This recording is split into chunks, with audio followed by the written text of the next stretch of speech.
I've only told this story twice in my life, and both times the people I told just assumed I was exaggerating. Maybe that's why I'm writing it down here. Even if nobody believes me, at least I know I'll set it the way it happened. This took place in 1997, when Black Friday was still a chaotic mess, but nowhere near the full contact sport it became in the 2000s. I wasn't planning on going out that year. I was 22, dead tired from working Thanksgiving night at the warehouse, and honestly the idea of shoving through crowds at 5 a.m. sounded miserable. But I needed a new TV, and the newspaper ads were promising ridiculous deals.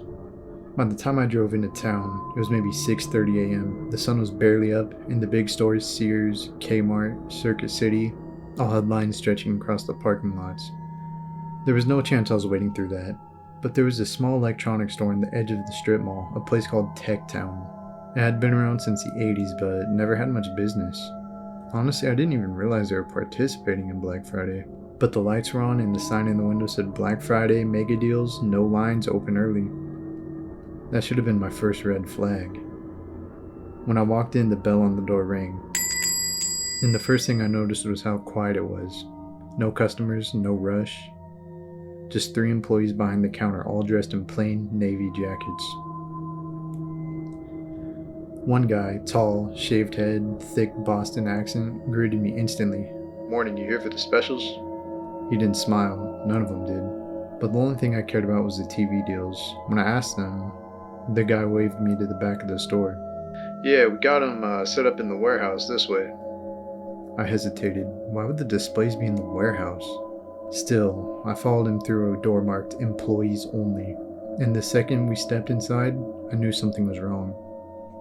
The warehouse wasn't filled with products, it was filled with people.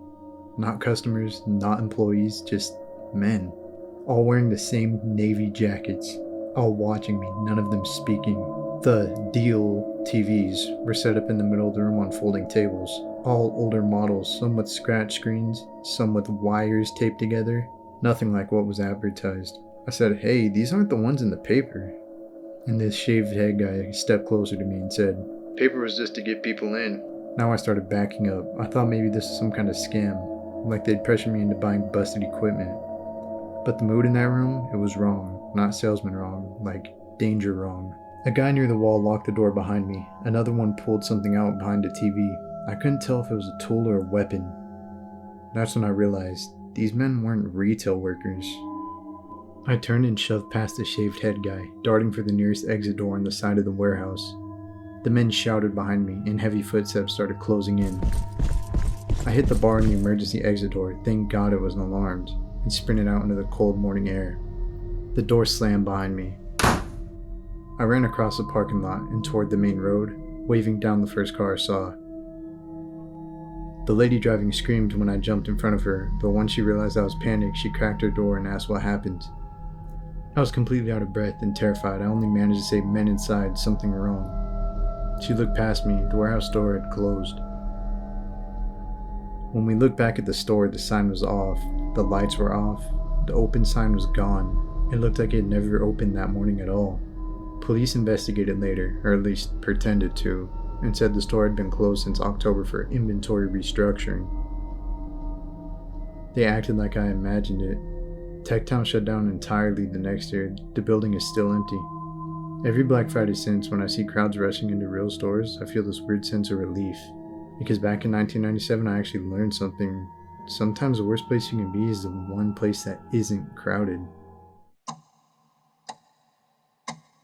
This happened in 2018 when I was working at a big box store I won't name, but you'd recognize it immediately. I was a seasonal hire, scheduled for a brutal overnight shift from 10 p.m. Thanksgiving night until 8 a.m. Black Friday morning. I expected chaos, angry shoppers, pushing, yelling, the usual. What I didn't expect was the man in the beige coat.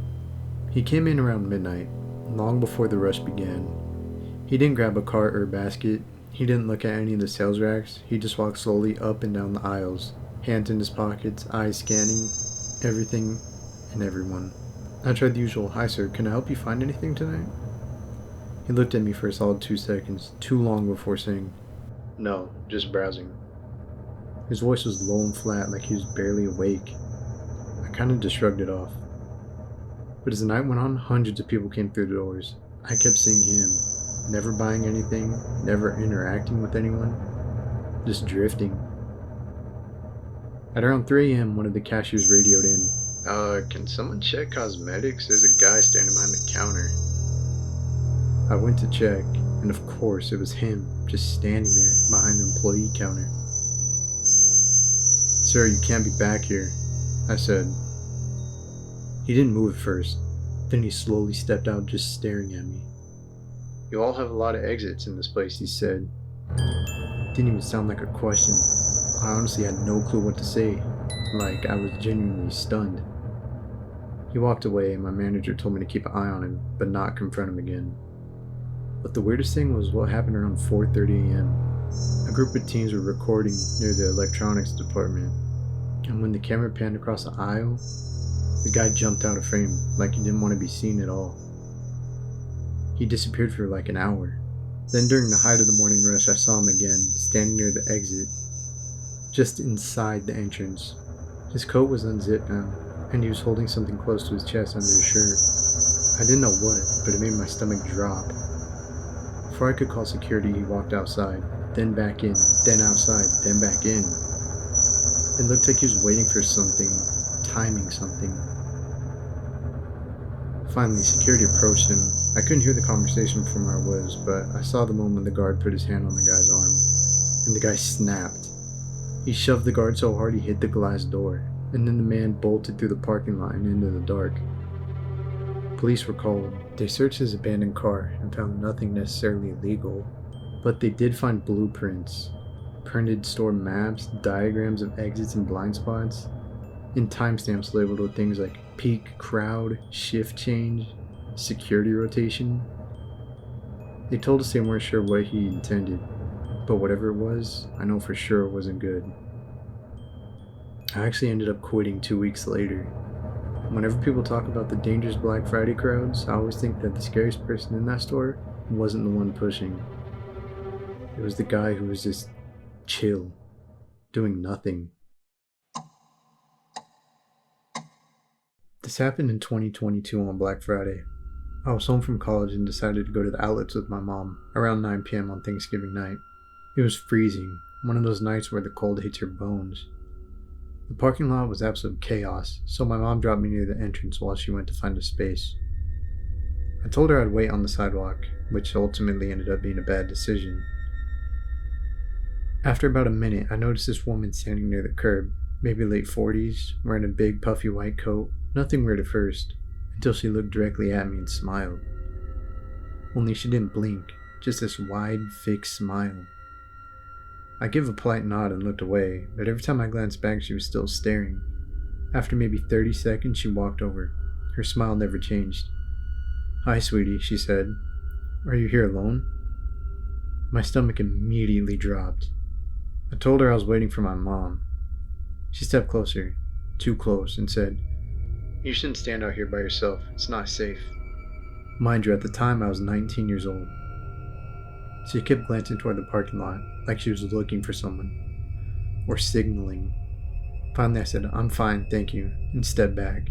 She stepped forward like she wasn't going to let me walk away. Then out of nowhere she grabbed my wrist tight. She was much stronger than she looked. Before I could say anything, a car horn blared and my mom pulling up to the curb. The woman let go instantly, but her smile dropped for the first time. She looked annoyed. She walked off and I got in my car, slammed the door and told my mom what happened. My mom looked in the mirror. The woman was walking toward a dark SUV, parked illegally near the fire lane. A man was already inside. As the woman got in, the SUV pulled away fast, but no headlights on. We reported it to security, who told us other customers had mentioned a woman matching that description trying to lead younger shoppers toward the far end of the parking lot. I still think about that smile, the way she tried to make me step closer, the way she held my wrist like she was waiting for someone to grab my other arm. It's honestly not the crowds that scare me, it's the people who aren't there to shop. I have no idea what that lady was trying to do.